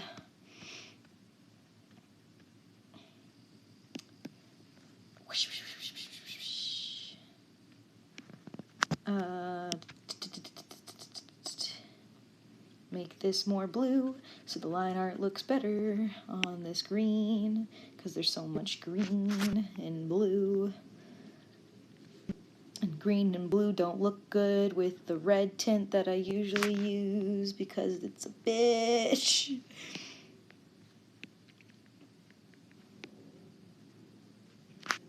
Okay. I think I got most of that. I got enough. Alright, now we can do lighting. And I can use lights. I could use yellow. Okay.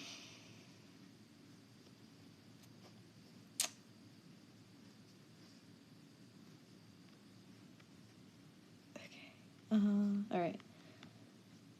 Gotta do some light things.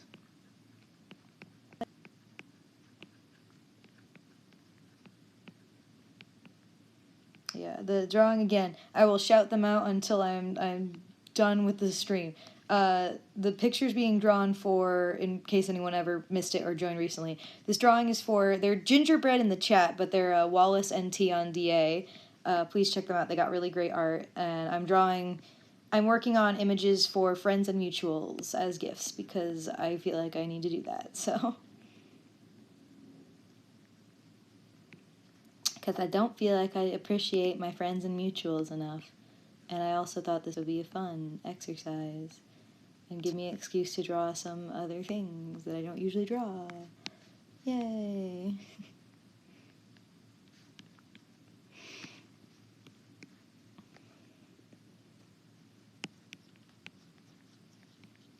What's your favorite color? I don't really have a favorite color. I like color combinations, but I don't have that favorite color, you know? I like certain colors in certain situations, and I like, you know, I think anything can work if it's paired with the right circumstance and other colors. Like, if I had to say I liked anything, it would probably be my good boy, the color yellow, which is very unappreciated, just because I feel like yellow and gold can almost go with, like, any other color. Like, it goes good with blue, it goes good with red, it goes really good with purple and, like, pink. Just, you know, depending on what shade you use. Looks delicious.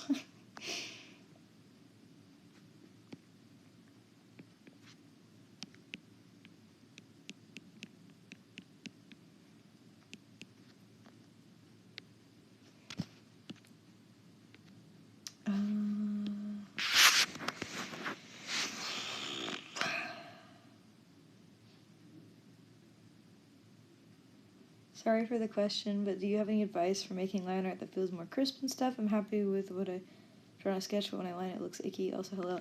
Line art is just, it's kind of one of those things, you gotta just do it a lot and kind of work with it. I do understand that line art can be usually one of the less fun parts for some people.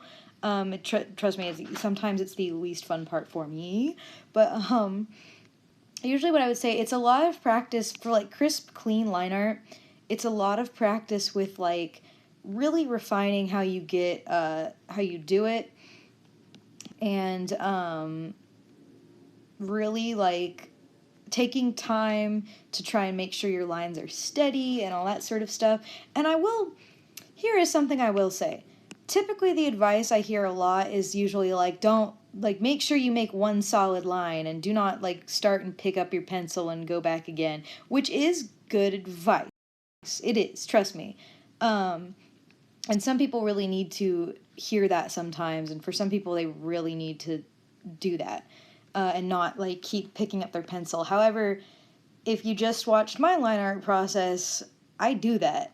There's a lot of instances where I will draw part of a line and I will go back and do it. And part of the reason I can do that is because I've done that for so long and I've made it work for me. And plus the brush I'm using, it actually kind of helps me. It kind of works in my favor to cheat a little bit because it's a lot easier for me to draw a line, stop, and go back and kind of go and, like, clean it up. But that's the kind of thing is, like here, I'm doing it on screen. I'll do it again. You know, like, drawing a solid line, that can take a lot of, you know, patience and a lot of trial and error and whatever to get good at that. But if you really want your line to look clean and look really, really solid or whatever. Some of it might actually be having to do it and then taking the time to go back and refine it and clean it up and make it more solid and taking it slowly, you know. And some of it is a confidence thing. You know, it can be a big confidence thing. A lot of people, the reason why they have jittery line art comes from the fact that they have, like, you know, they have shaky hands. They don't really like think about it so much. So that's the kind of stuff that you're only going to get out of your system if you keep drawing and you just try and teach yourself to have a little bit more confidence. You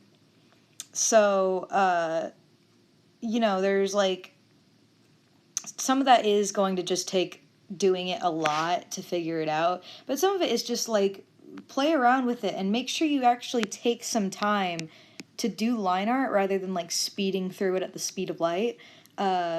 Because if you really go back and sit down and kind of work on and refine things, that can usually be the way to make it look clean and really nice and pretty and all that sort of stuff, if you really slow down and take time for it. But, you know, it's kind of that thing that you're going to, it'll take some time, and some of it is probably only going to be solved if you really like just practice for a very long time doing line art and stuff like that. So I hope that helps a little bit with something. Make that hair look shiny and crisp and all nice and clean. I don't like that shovel right now. There we go. That looks better. Do I want to do a bounce light here?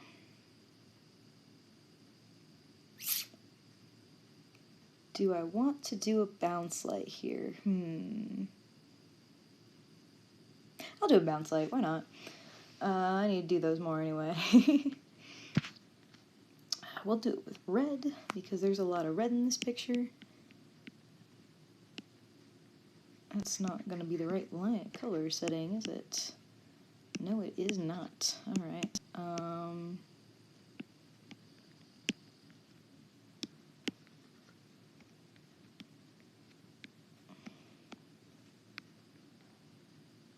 Not going to do this too much. I just want like a little bit. Just a little for the depth. Just a little for that spicy depth going on.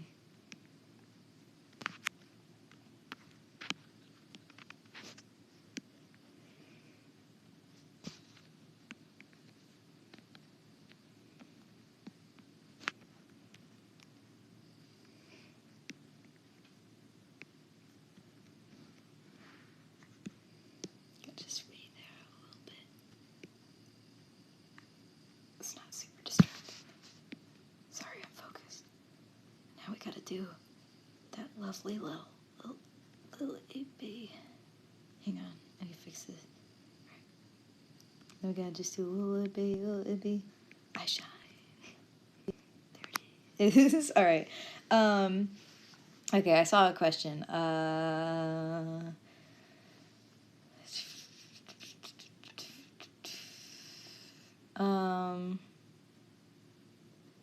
That's a lot of layers. Oh, well, this is, oh, for one picture, yeah. Do you have any tips on how to get into digital art? I'm purely traditional artist, but I want to know how to get into their equipment and programs to get. My best suggestion would be, I don't really have exactly, like, programs that, like, I think I would recommend more than others necessarily. It all depends. It's just different things work for different people, you know. Like, you know, there's a lot of things that people do like.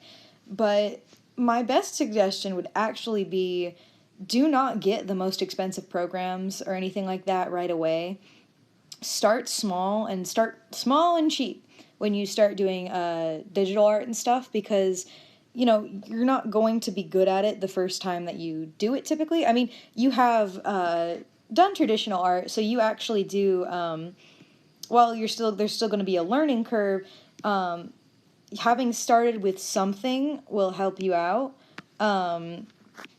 It will still be to your advantage when you do digital art and stuff like that. So, but I would always start with like, start simple, start small, start with like a cheaper program or a cheaper tablet and whatever, and then if you figure out you like it or you figure out more about what you do and don't like, then start upgrading to more, you can start upgrading to more expensive-y stuff and all that sort of stuff, because you'll have a better understanding of what you're doing and have a better understanding of what you need or like. Rather than if you had just immediately jumped in with like Photoshop and an expensive Cintiq. I know there's like for computers, there's pretty like small drawing tablets that are not that expensive, and there's some free programs out there that aren't going to be the best and most in depth, but it will help you get a grasp on what you're doing. Hello, dog. And and then for like iPads and iPhones and things like that, I know there are some apps out there that are going to be a little hard to use, because unless you have like, even if you have a stylus, they can, like a normal iPad stylus, they can be a little bit difficult, because like they will typically break and wear down pretty quick when you draw. Trust me, there was a year I went through like 4 styluses because they just kept breaking because of the rubber. But, so for those you would end up having to use your fingers a little bit more unless you really wanted to invest in getting like an Apple Pencil. But I would not do that until you're sure you like digital art, because they are very expensive. I say they're worth the price for artists who want them, but like, I definitely wouldn't recommend it being the first thing you buy when you're getting into art, or digital art. So anyway, I hope that helps someone. Yay, I got one of these done. Oh, well, hang on. I need to put some kind of, or do I want to, nah, I'm gonna put them in that, like, big, 3x3 square, so I'll leave it without a background for now, and maybe I'll go back and add one later. But yay! I got one done! Oh, what time is it? I need to see if I actually have time to,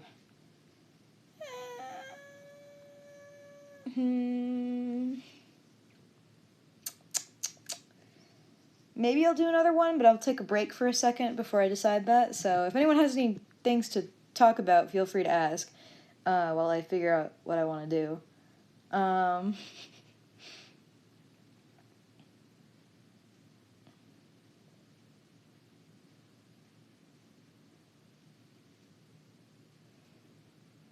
I'm glad you like it. I had fun.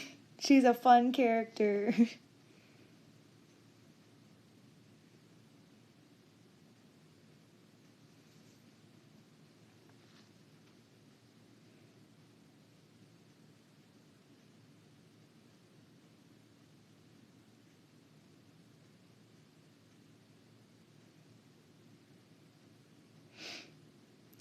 Dragons. Any tips on drawing dragons and other mythical beasts?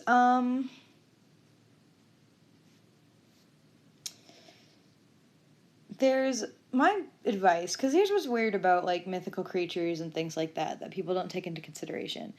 My advice is to try and make sure that you're really looking at references. Hang on one second.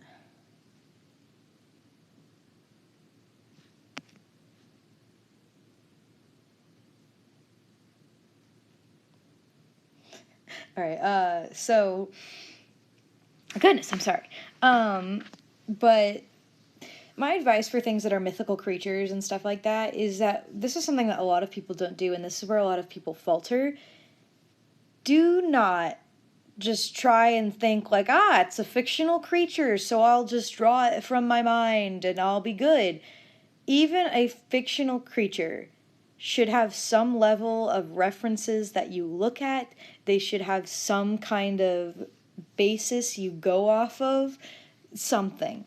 Because otherwise, it's not going to be believable. If you really want a creature like that to be believable, that it could exist in a realistic setting, then you need to have some kind of reference to go off of. Even if your world is entirely fictional, or it's like an alien species or something like that, you need to have like figure out something for in terms of anatomy and processes, because otherwise it's not going to make any sense.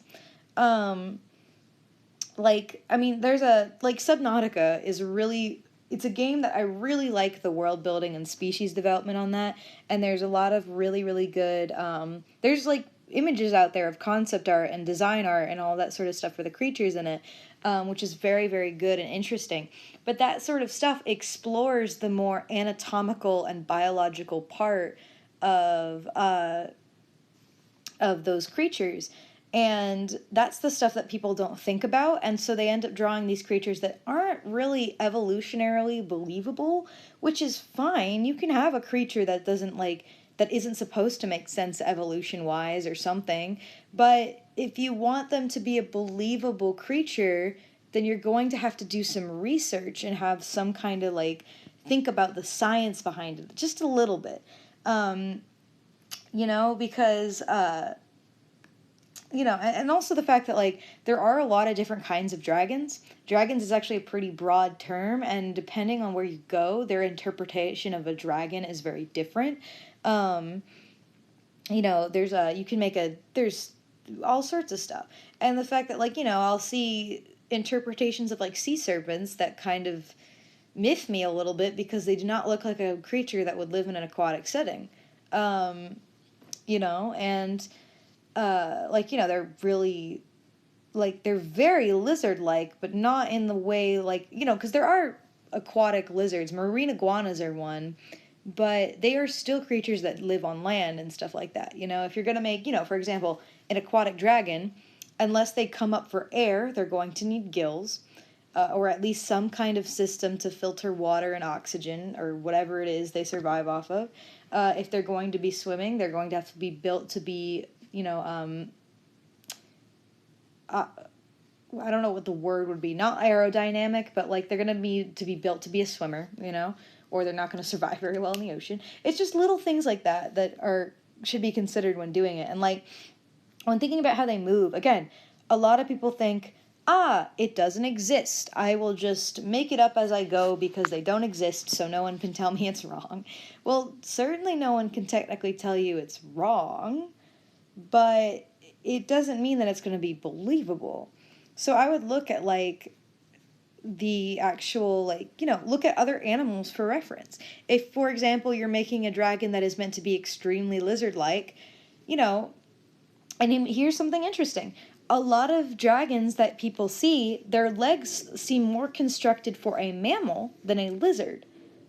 Like, just look at any of them. Like, if you look at their bones, like the way they are shaped compared to like a dog or a cat, there are a lot of dragons out there that are designed and they look like they have the leg structure of a mammal. Okay.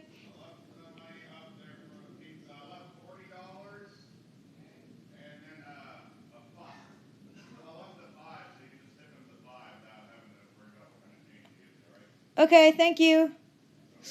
Sorry, I was talking to. Okay, sorry, I was talking to someone else. Anyway, what was I saying? Okay, so, you know, they have the structures of cats or dogs, which is fine. That can make perfect sense and that can be fine and work well. It's just that if you were, for example, to make like a dragon that you wanted to be a lot more lizard-like, then lizard legs do not look like cat or dog legs. They do not. Um, they look like they are more they stick more outwards, stuff like that. If you were making a bird dragon, their legs would be different, yada yada yada yada yada. What? Sorry, okay. Anyway, that was a long tangent. But yeah, so my advice for mythical creatures is just try and find something to reference from, because it'll make it a lot more believable and a lot better if you do.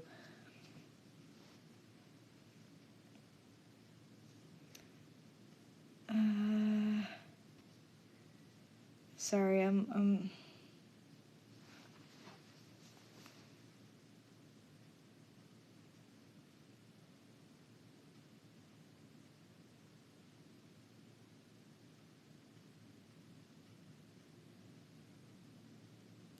sorry.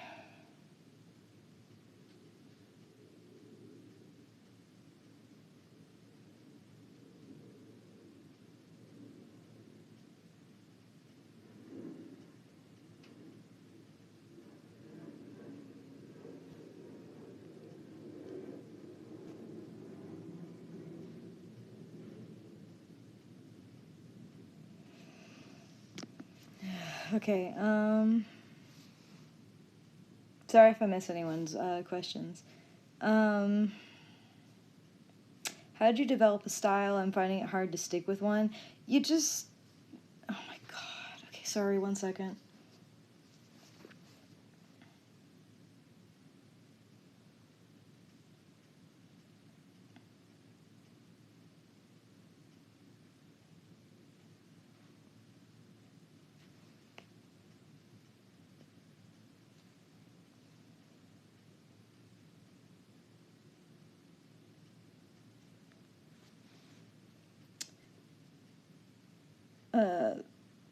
Sorry, I'm talking with someone else right now. When it comes to styles, there is not going to be one answer to a style, and honestly, the thing is that you're not going to... If you... Like, the whole idea of a style is you're gonna have to play around with it and find something that works. And listen, there is absolutely nothing wrong, and this is something I do not think people, like, really emphasize enough, and people make it seem like styles are the end-all be-all to your art. Like, if you do not have a style, then you're not doing it right. There is absolutely nothing wrong with having more than one style. Like, there is literally nothing wrong with it. There's plenty of actual professional artists out there that can draw in multiple different styles, and that's actually, in the industry, considered a good thing. And actually considered a very, like, profitable thing if you can draw in different kinds of styles and things like that. There's plenty of people out there who have more, like, realistic styles, and then there's ones who have more expressive and cartoony ones, and it's the same person doing it. So, like, honestly, don't feel like you need to have one style, because you don't. You know, if you're making a comic, that's a different story because you need consistency. But consistency is not the same thing as a direct style, you know? If you're just doing general art and illustrations, you do not need to have one style and one style only. In fact, it's perfectly fine to have multiple different art styles you can draw in, and it is considered actually very skilled to be able to draw in different styles, you know, to be able to go from extremely cartoony and, like, exaggerated to very realistic and painterly, you know. It's considered useful. It's considered its own skill. So, you know, it's just a thing. I don't know. I feel like there's people who give really, really, really bad advice when it comes to art styles, and they make it seem like it is the only thing that you can have, and you cannot have more than one style, that you must only have one. It's really stupid.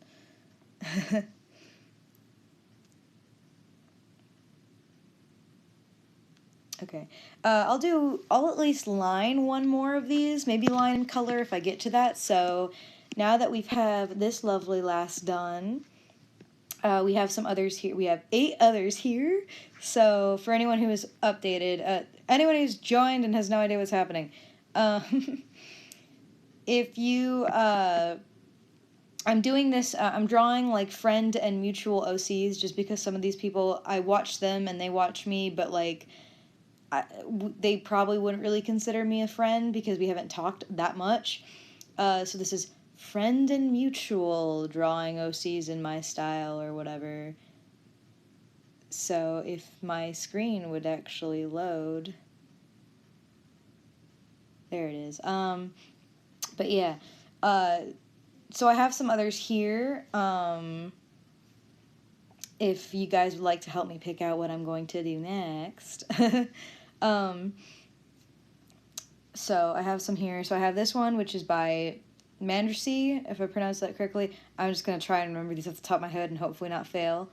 Airfx Dracona. Shoot. Changed their name recently. I'm pretty sure it's Hesia is their username.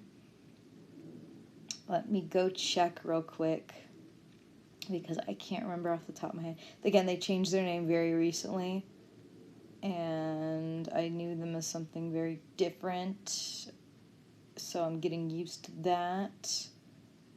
If I can find their username so I can make sure I'm doing this correctly. Someone kill me. There they are. Hazia. So yeah, we have Mandercy, Airfex Dracona, and Hazia. And then there's Quantablos, my wife, Twisted Disaster, Bubba Bew, and Pencil Tree, and then sorry, I'm brain farting all of a sudden. Why am I brain farting all of a sudden? And then I'm gonna go look because for some reason I'm derping out here. I know their username. I do. I am forgetting all of a sudden. Processing.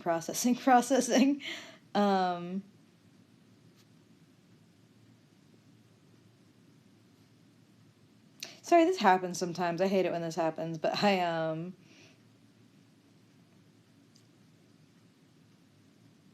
what the heck? I knew their name a minute ago. Everyone heard me say their name at the very beginning of the stream. This character is Glamist. I'm sorry, there it is. It's Glamist. That's their name. That's who this character belongs to. I'm sorry. That is just, wow. Please kill me. Okay, so, hey guys, which one should I work on next? Woohoo! Which one of these lovely characters should I work on next as I scroll through them so that something's happening on screen?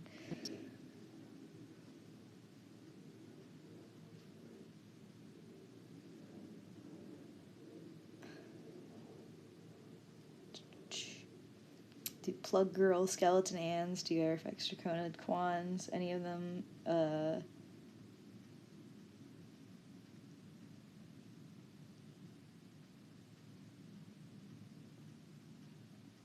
Aerofexes, the Owl, a Furby looking one.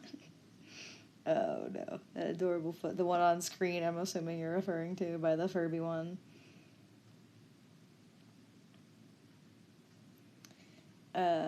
Owl, Twisted's one.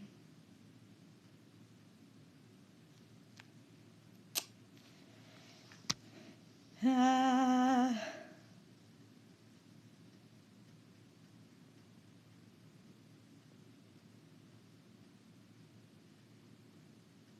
Do do do do do do do do do do do do. Do do do do do do do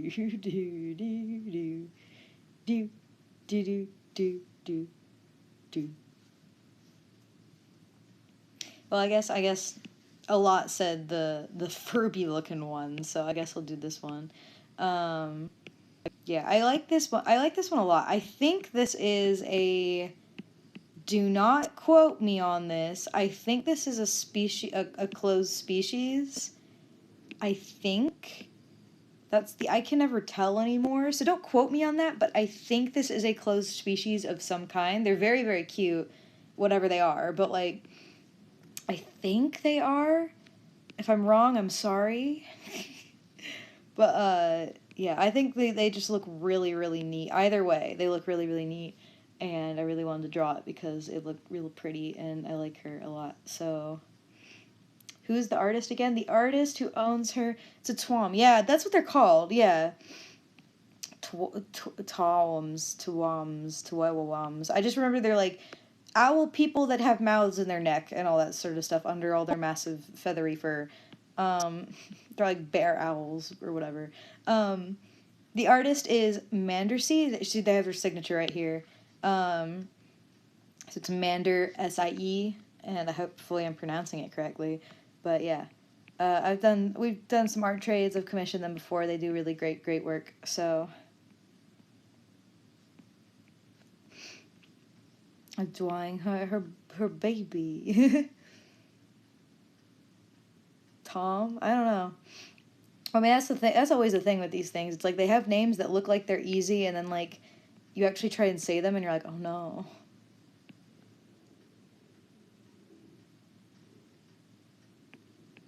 Yeah, she is really good at drawing, and you should check her out. because her art's really good. She's really good at, like, fluff and feathers and things like that. Which is funny because the first commission I ever got from her was of a character that has absolutely none of that. And she did it beautifully, so...